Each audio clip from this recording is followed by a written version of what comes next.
अमृत academy में आप सभी का स्वागत है। इस वीडियो में हम आपको सर्वनाम पढ़ाने वाले हैं, बताने वाले हैं। किसी भी परीक्षा में आप बैठते हैं, इस वीडियो से आप लाभ ले सकते हैं। कोई भी कंपटीशन हो,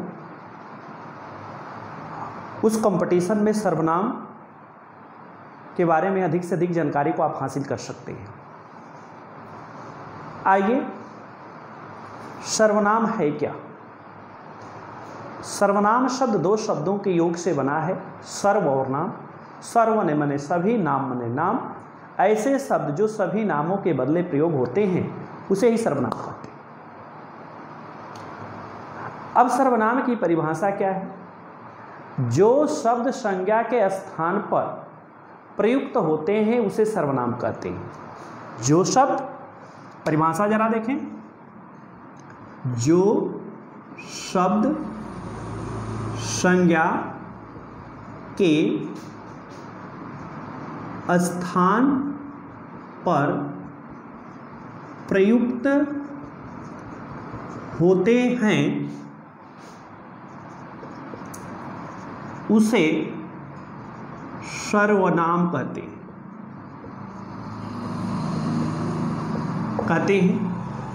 जैसे यह, वह आदि।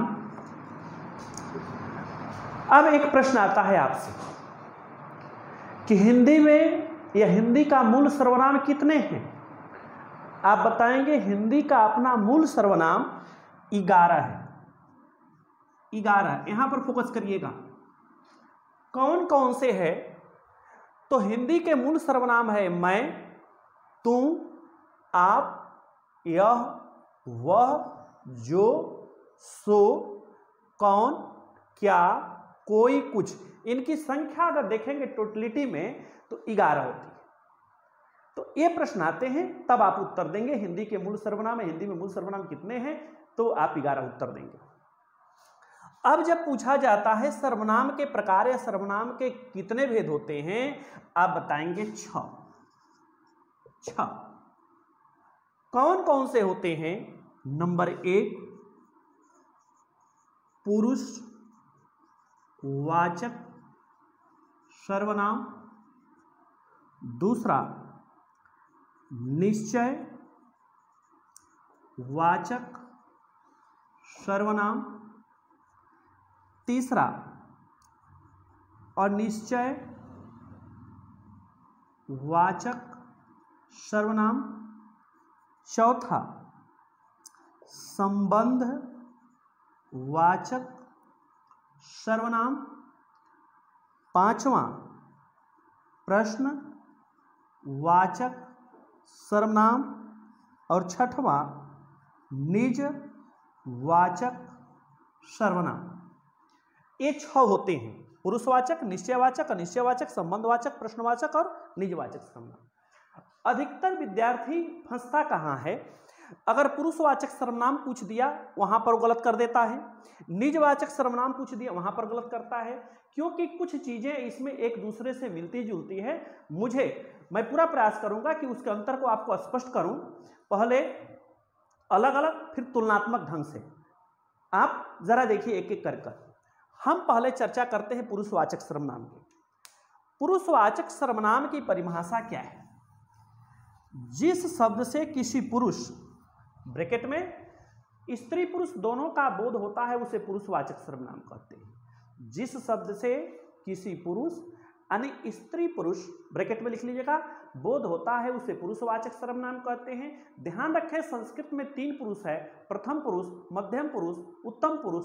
यहाँ पर बदले हुए क्रम होगा हिंदी में। पुरुषवाचक सर्वनाम के अगर उपभेद पूछा तो पुरुषवाचक सर्वनाम के 3 उपभेद बताएंगे। 3 उपभेद कौन कौन? यहां पर देखें, यहां पर पहले में चला जाएगा उत्तम पुरुष, दूसरे में चला जाएगा मध्यम पुरुष और तीसरे में चला जाएगा अन्य पुरुष। अन्य पुरुष यानी संस्कृत के हिसाब से नहीं चलेंगे। संस्कृत में जो अंतिम पर है हिंदी में वो पहले पर है, और संस्कृत में जो प्रथम है वो बदले हुए नामों के साथ हिंदी में अंतिम पर है। तो अब हम आपके बात करते हैं उत्तम पुरुष में। उत्तम पुरुष में तो मैंने कहा मेरा, मुझको, मैं, ये सब के सब उत्तम पुरुष में आते हैं। मध्यम पुरुष में, इसमें मध्यम पुरुष में सदैव किसकी गणना होती है? तो श्रोता की गणना होती है, पाठक की गणना होती है। इसमें प्रायः तू, तुम, तुझे, आप, आपको इत्यादि से मिलते जुलते सर्वनाम का प्रयोग किया जाता है। अन्य पुरुष में जो विषय वक्ता और पाठक के बीच में संवाद का बनता है उसकी गणना की जाती है, यानी तीसरे की गणना की जाती है। इसमें प्रायः यह, वह, ये, वे, उनको, उनसे, उन्हें इत्यादि सर्वनाम का प्रयोग किया जाता है। जैसे कैसे हम जानेंगे कि किस रूप में? एक एक जरा उदाहरण आप देखें। मैं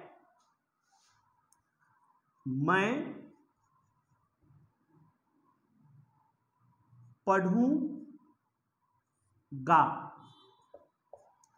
मैं, या इसको थोड़ा सा ऐसे लिखें, मैं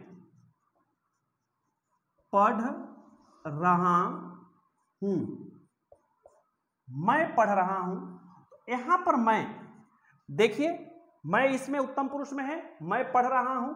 यहां पर मैं किसके लिए आया है? उत्तम पुरुष के लिए आया है। मध्यम पुरुष में श्रोता या पाठक की गणना होती है। इसमें तू, तुम, तुझे, आप, आपको, इससे मिलते जुलते सर्वनाम आते हैं। इसका उदाहरण देखा है, देखो, तुम पढ़ो,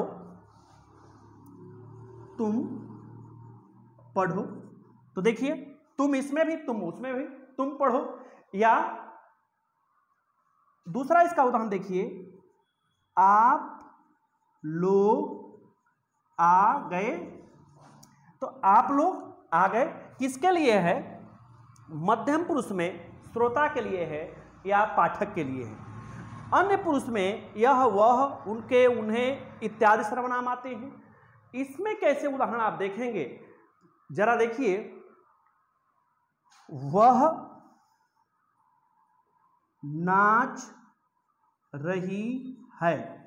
वह नाच रही है, वह आ गया, वह नाच रही है। ये क्या है? या वे खेल रहे हैं, वे खेल रहे हैं। ये दोनों उदाहरण किसके हैं? अन्य पुरुष के हैं। वह नाच रही है, वो खेल रहे हैं। तो वे, वह, देखिए अन्य पुरुष में है कि नहीं।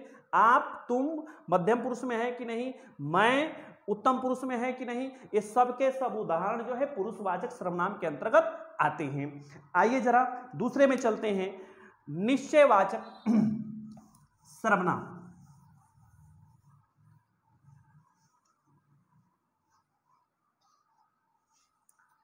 निश्चयवाचक सर्वनाम, यहां देखें, निश्चयवाचक सर्वनाम। आइए जरा देखें, निश्चयवाचक सर्वनाम क्या है? जिस सर्वनाम शब्द से किसी पास या दूर के वस्तु के निश्चितता का बोध होता है उसे निश्चयवाचक सर्वनाम कहते हैं। जैसे पास या दूर के वस्तु के किसके होगा? निश्चितता का बोध होगा तो निश्चयवाचक सर्वनाम होगा। जैसे यह पुस्तक है। अब देखिए, दिस इज बुक, पास की, दूर की, दूर की बस कैसे होगा? वह राम के भाई हैं, यह और वह। अब इसके स्थान पर किसी को भी हम लिख सकते हैं, वह पतंग है। तो दूर, that is sky, this is book. ये इंग्लिश में भी और हिंदी में भी यह और वह दोनों सर्वनाम निश्चितता को व्यक्त कर रहे हैं, इसलिए निश्चयवाचक सर्वनाम। अब जरा तीसरा देखें, और निश्चयवाचक सर्वनाम। एकदम परिभाषा उलट जाते हैं। जिस सर्वनाम शब्द से किसी पास या दूर के वस्तु के अनिश्चितता का बोध होता है उसे अनिश्चयवाचक सर्वनाम कहते हैं। ध्यान रखिएगा, कोई और कुछ इसमें आएंगे। तो पास या दूर के वस्तु के अनिश्चितता, निश्चितता का बोध होके, और कोई और कुछ, ये दो सर्वनाम आएंगे अनिश्चयवाचक सर्वनाम में। कोई और कुछ, इस पर फोकस होना चाहिए। कभी कभी पूछा जाता है कोई और कुछ किस में आता है, किस सर्वनाम में आता है, तो अनिश्चितता को व्यक्त करने के लिए। जैसे हम पहला उदाहरण लिखते हैं, कोई आ रहा है, देखिए अनिश्चितता को। दूसरा उदाहरण हम लिख सकते हैं, क्या स्वाद में कुछ कमी है, स्वाद में कुछ कमी है, तो यहां कुछ आ गया। या कुछ दिखाई दे रहा है, क्या दिखाई रहा है ये नहीं पता। कुछ दूध में नजर आ रहा है, ये भी पता नहीं। तो यह अनिश्चयवाचक सर्वनाम बिल्कुल ही सरल है, कोई और कुछ के माध्यम से इस स्थिति को अस्पष्ट होता है। आप इसको बड़े आसानी से समझ सकते हैं। आइए अगले हम लोग चलते हैं चौथे में, संबंधवाचक सर्वनाम। संबंधवाचक सर्वनाम,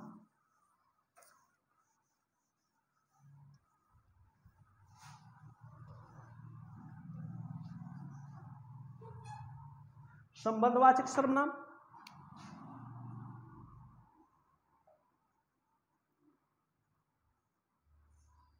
ध्यान दें, जिस सर्वनाम शब्द से संज्ञा या सर्वनाम के साथ संबंध को बतलाया जाता है उसे संबंधवाचक सर्वनाम कहते हैं। जिस शब्द से संज्ञा शब्द या सर्वनाम शब्द के साथ संबंध को बतलाया जाता है उसे संबंधवाचक सर्वनाम कहते हैं। जैसे इसके उदाहरण देखिए, जो आया है सो जाएगा, राजा रंक फकीर। यहां देखिए जो और सो, तो कभी ये अन्य आश्रित संबंध बताने लगते हैं, एक दूसरे के संबंध को बता रहे हैं। जो और सो, जो आया है सो जाएगा, राजा रंक फकीर, यानी जिसने जन्म लिया है उसकी मृत्यु निश्चित है, चाहे वो राजा हो, रंक हो या फकीर हो, सबको चाहता है। दूसरा देखिए, जिसकी लाठी उसकी भैंस, जिसकी और उसकी, ये दोनों के बीच संबंध को बता रहा है। लाठी और भैंस के बीच संबंध क्या है? शक्तिशालियों का हर कोई साथ देता है, यही संबंध है। जैसा बोओगे वैसा काटोगे, ये भी उसके उदाहरण है, संबंधवाचक सर्वनाम के उदाहरण है। तो जब किसी संज्ञा के साथ सर्वनाम के साथ संबंध को बताएंगे संबंधवाचक सर्वनाम हो जाएंगे। अगला है प्रश्नवाचक सर्वनाम। प्रश्नवाचक सर्वनाम, प्रश्नवाचक सर्वनाम क्या है जरा इसको देखिए। जिस शब्द से किसी प्रश्न को करने या होने का बोध होता है उसे प्रश्नवाचक सर्वनाम कहते हैं। बड़े आसानी से आप समझ सकते हैं प्रश्न को करने और होने का बोध होता है। नंबर 1, क्या पढ़ रहे हैं, तो क्या पढ़ रहे हैं, क्या पढ़ रहे हैं तो आप बताएंगे ये पढ़ रहे हैं। दूसरा, कौन आ रहा है, कौन उत्तर की अपेक्षा। तीसरा, कैसे हैं आप, यहां कैसे सब प्रश्न को बता रहा है जी, क्या कौन कैसे, ये सब के सब प्रश्न कर रहे हैं, इसलिए संबंधवाचक सर्वनाम के श्रेणी में आते हैं। माफ करिएगा, प्रश्नवाचक सर्वनाम के श्रेणी में आते हैं। क्या कौन और कैसे प्रश्नवाचक सर्वनाम के श्रेणी में आते हैं। आइए जरा अंतिम और लास्ट देखें, निजवाचक सर्वनाम। निजवाचक सर्वनाम पर विशेष फोकस मेरी होगी। क्या निजवाचक सर्वनाम। इसकी परिभाषा है जिस सर्वनाम का प्रयोग कर्ता स्वयं अपने लिए करता है। जिस सर्वनाम शब्द का प्रयोग कर्ता स्वयं अपने लिए करता है उसे निजवाचक सर्वनाम कहते हैं। ध्यान रखिएगा, मैं, खुद, स्वतः, स्वयं ऐसे शब्द रहेंगे, वहीं पर निजवाचक सर्वनाम होंगे। जैसे आप देखिए, मैं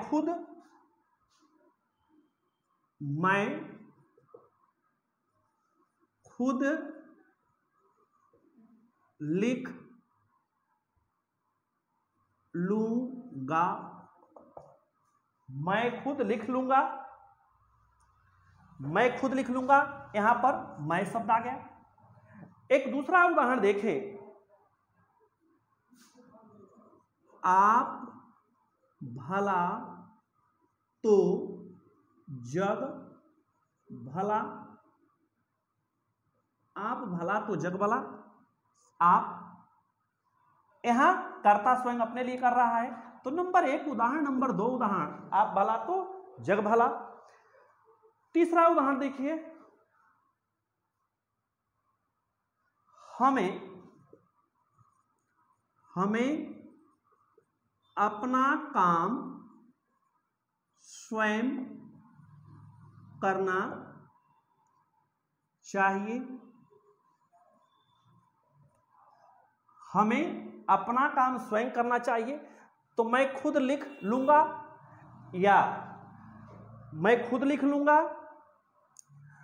या आप भला तो जग भला, हमें अपना काम स्वयं करना चाहिए। ये सब निजवाचक सर्वनाम की श्रेणी में आते हैं। अब आइए जरा तुलनात्मक रूप से पुरुषवाचक सर्वनाम और निजवाचक सर्वनाम में अंतर को बताएं। देखें, आप वहां भी आया, आप यहां भी आया है। वहां पर आप शब्द, ध्यान रखें, कहां पर, वहां पर आप शब्द पुरुषवाचक सर्वनाम में सम्मान सूचक के लिए आता है, किसी को सम्मान देने के लिए, आनर देने के लिए आता है। और यहां पर आप शब्द कर्ता स्वयं अपने लिए करता है, स्वयं के लिए करता है, किसी को सम्मान देने के लिए नहीं करता है। इस प्रकार सर्वनाम एक सीक्वेंस में, एक क्रम रूप से समाप्त होते हैं। मुझे आशा ही नहीं, पूरा विश्वास है कि आपको ये वीडियो अच्छा लगेगा। अगर आपको ये वीडियो अच्छा लगे तो सब्सक्राइब करना और अधिक से अधिक लाइक करना न भूलें। बहुत बहुत धन्यवाद।